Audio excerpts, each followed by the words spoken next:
Assalamualaikum. Selamat bertemu kembali anak soleh dan solehah. Pada pertemuan kali ini, kita akan mempelajari qoda dan qadar. Anak-anak soleh dan solehah sudah tahu belum apa itu qoda dan qadar? Yuk, mari kita simak penjelasannya.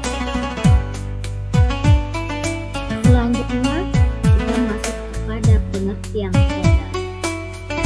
Qoda secara bahasa berarti ketetapan, keputusan, dan kehendak Allah.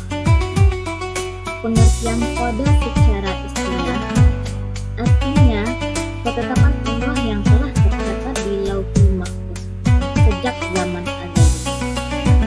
Qada mencakup seluruh hal-hal baik maupun buruk, serta hidup dan mati. Adapun contoh qada dalam kehidupan sehari-hari bisa kita contohkan seperti yang pertama kelahiran, yang kedua kematian, yang ketiga seperti adanya musibah kebakaran, dan yang terakhir ada musibah tentang kebanjiran. Seperti yang anak-anak lihat pada gambar, yaitu adanya sebuah gunung meletus.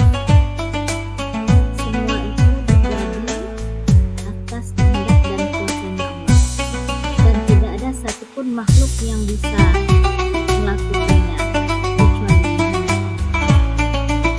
Itu salah satu tanda-tanda bukti kebesaran Allah.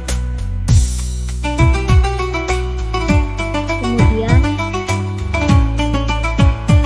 anak-anak ini bisa melihat lagi pada gambar selanjutnya, yaitu di mana kita sama-sama melihat ada sekumpulan rumah yang mana kadang rumah tersebut sebagiannya tenggelam oleh banjir, dan itu juga termasuk salah satu qodanya Allah, dan lagi-lagi manusia tidak bisa melakukannya serta tidak bisa menolak kehendaknya Allah.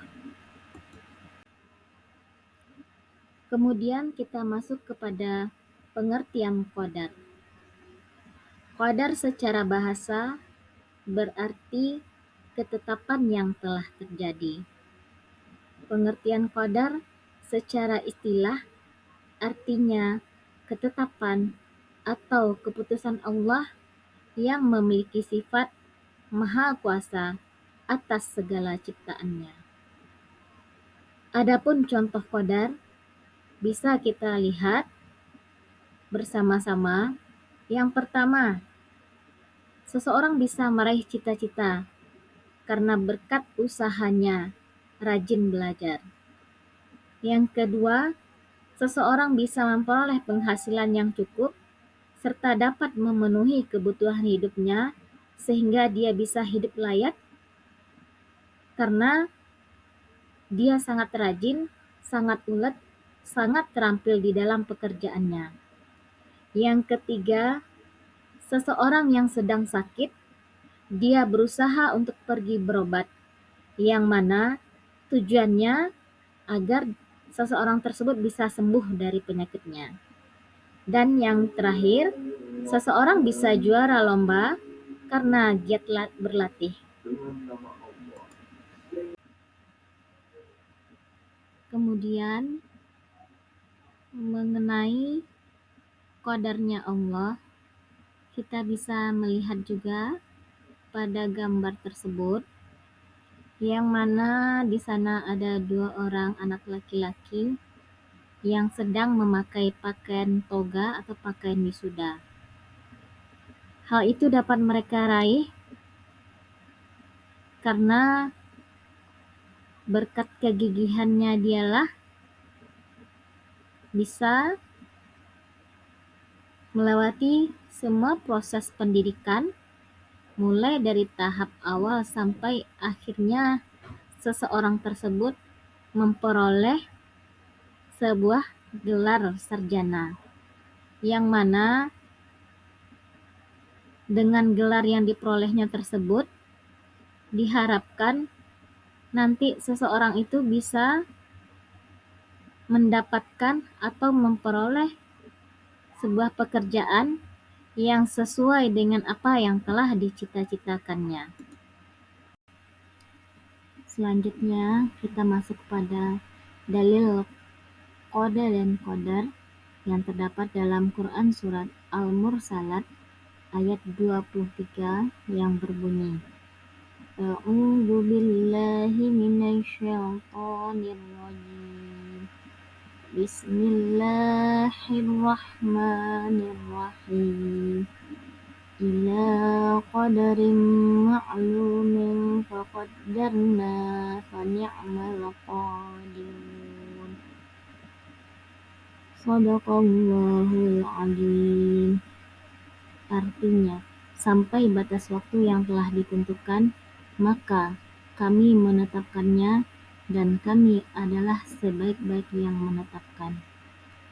Maksud dari ayat tersebut adalah bahwasanya segala sesuatunya sudah ditetapkan oleh Allah.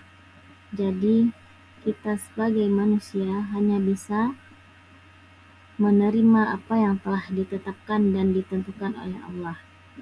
Dengan begitu, apapun yang kita terima harus kita hadapi dengan sabar, tawakal, dan berserah diri kepada Allah.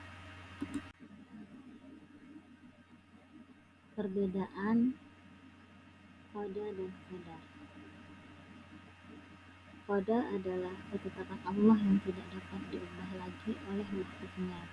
Sedangkan qadar merupakan takdir yang masih dapat diubah oleh manusia melalui usaha dan doanya. Jadi, dari sini kita lihat bahwasanya qada adalah takdir yang memang benar-benar telah diciptakan oleh Allah SWT kepada setiap makhluknya. Sedangkan qadar dapat diubah oleh manusia, yaitu dengan cara harus rajin berusaha dan tetap berikhtiar. Kita harus berserah diri kepada Allah terhadap apa yang telah ditetapkan. Qada dan qadar juga terdapat pada rukun imannya. Jadi, kita sebagai umat Islam wajib mengimaninya.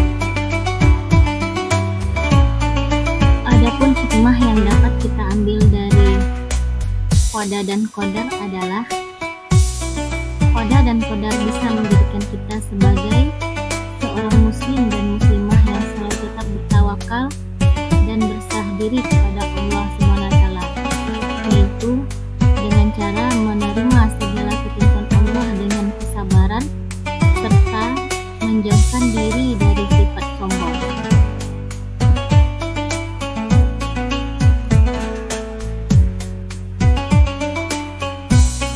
Demikian pelajaran kita hari ini.